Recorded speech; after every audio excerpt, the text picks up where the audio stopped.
I was really fatigued. It's like, I really want to get a CT scan. Like, I feel like something's wrong. And it came back and they diagnosed me with pneumonia. My primary care referred me to a lung specialist. He told me to keep taking the antibiotics and that week he would order an x-ray of my chest. I got the x-ray. It showed that the antibiotics did not help at all, and I still had that area of concern. And so he ordered a bronchoscopy, and I get a phone call, and it's the lung specialist who did my bronchoscopy. I said, I think I know what's going on here. Just tell me. And so he did, and I was in shock. I was like, how could this happen? I have a 4-year-old. I was diagnosed with stage 4 non-small cell lung cancer in 2024. So I had a desk job at the time, and I was noticing a lot of discomfort when I would sit for long periods in my left side in the rib area. I think I went on a family trip in March, and I was having a lot of pain, and I was having an interruptive cough. So whenever I'd laugh or talk to someone, I would start coughing, and it was really embarrassing. I didn't know what was going on, and it wouldn't go away. I wasn't sick, so I didn't understand why that was. So I emailed my doctor and I told him that I was having this side pain, and I was like, I don't know if it's a muscle strain. I just didn't understand. So he referred me to physical therapy. Just within a couple of days, I decided, no, this isn't right. Like, something's wrong. And so I told him, I was like, I really want to get a CT scan. He ordered the CT scan. It was right after my 41st birthday. It came back and they diagnosed me with pneumonia. So there was obviously a haziness in my left lung, and they thought that it was pneumonia. And so the doctors just thought that that's what it was, and they gave me antibiotics. The antibiotics did not help at all, and I still had that area of concern. I was shown pictures, and my husband and the doctor, they just looked a little worried. And I was like, what's going on? They showed me my right lung and it was clear, but then he said I wasn't able to get into your left lung. Like, there's a blockage. And so we hope that it's just something that we can just put in a stent, maybe, maybe it's some sort of problem that is not related to cancer. He said, but I really hope it's not a tumor. And I'm just like in shock. I'm like, what? Like, what do you mean?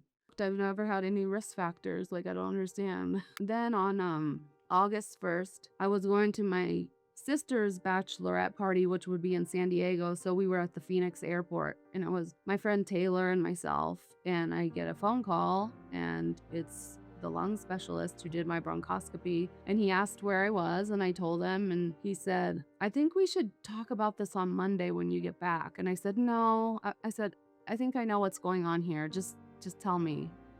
And so he did. I was in shock. I was like, how could this happen? I have a 4-year-old. I told Taylor, my friend who was with me, and she was in shock too. And she said, do you still want to go? Do you want to go home? And I said, I don't know. So I called my husband, and he was also beside himself. But he said that, he goes, you should come home. And I said, no. I said, I need to go. I said, what am I gonna do? Like, sit at home and cry about it? I told my sister and my mom immediately after that, because I knew that I would be acting different. And then I came home and I went to my first oncology visit, and they said that they hope that it's localized and that I'm young and that possibly they could just do surgery on it, and I would just move on with my life. But they said that in a lot of lung cancers it spreads, and a lot of times to your brain. And so they ordered the brain MRI. I go and get my MRI, and like just expecting like there's not gonna be anything, like this can't get worse, right? I went to my car and I started the car, and then my phone rang, and it was the imaging center. They called me back in, and they said, well, we already shared the results with your oncology team, and they want you to go to an emergency room. On the way, I got some phone calls from my husband first, which was crazy because they had already talked to him. And so he told me that there were, 2 larger tumors and that they could be dangerous and they needed to be looked at. And so I continued to drive to the ER, and he said he would meet me there. So I get to the ER, and it's a long wait, and I'm just worried that I'm not ever going to leave the hospital. Someone's giving out carnations in the lobby, and so they give me one because I'm crying like I am now. And all I can think of is to pray. I was just devastated. I didn't know how long I was gonna live. I didn't know really anything, and I felt so scared thinking about my daughter. I talked to the neurosurgeon, and he said that, he thinks that surgery would be really invasive, and so he thinks the best bet would just do radiation. I had the 2 larger tumors, and I had some little ones too, but they just radiated the 2 big tumors, and that is scary too. I just went with what the doctor said. I was so overwhelmed with the diagnosis, and I just trusted in what they told me to do, and I just did that. And I looking back, I should have questioned it because we hadn't had my biomarker results yet. They brought up biomarker testing the day after I found out I had stage 4. I went to the oncology team again at the cancer center I was being treated at, and they told me about biomarker testing and how if you have a DNA mutation, then your cancer is easier to treat than if you don't have one. So I found out pretty quickly, found out that I was ALK positive and that I could start on a targeted therapy. I was shocked to know that you could just take a pill. Well, I was taking 8 pills actually when I got on Alectinib, 4 in the morning and 4 at night, but I was amazed that you could just treat yourself at home, just taking a pill like you do a vitamin. I was on it for a year, and then my scans showed progression in the liver area. They did another blood biopsy to see if I had a resistance mutation, and I did. They prescribed me with Lorlatinib. So now I'm on Lorlatinib, which I wish I was on the whole time. And I'm not tired. And I feel a lot better, and it's only 1 pill a day instead of 8.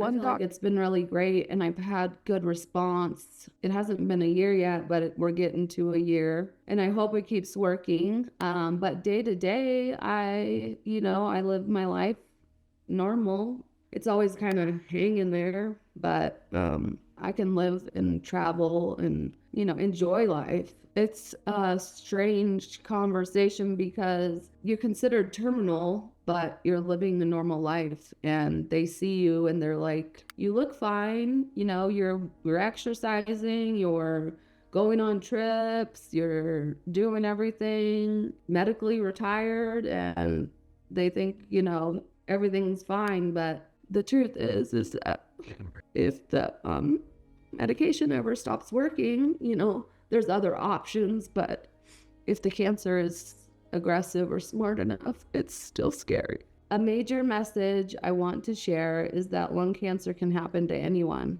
I also want people to understand how devastating treatment access can be for patients. No one fighting cancer should have to spend hours a day begging for the medicine that's keeping them alive. It's not right.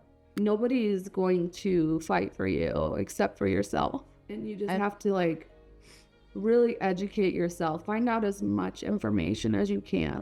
And if one doctor tells you something or, they're negative, go to the next and don't listen to that. My support groups are amazing. They've helped me through the hard times when I'm fighting insurance and fighting these specialty pharmacies, and they tell me what I can do, what questions to ask. There's always another option, and the way that research is going. She was in preschool when I was diagnosed, and I got to see her go to kindergarten, and I didn't know if I'd see her graduate, but I just saw her graduate May, so that was awesome. And she's going to 1st grade next year, and she is just so wonderful, and I just enjoy life so much more than I used to. I take better care of myself than I used to. I just think that as the future goes on, there's going to be more and more new treatments. I think that I'm going to live like those people that I see at the Hope Summits who raise their hand when they say 15 years.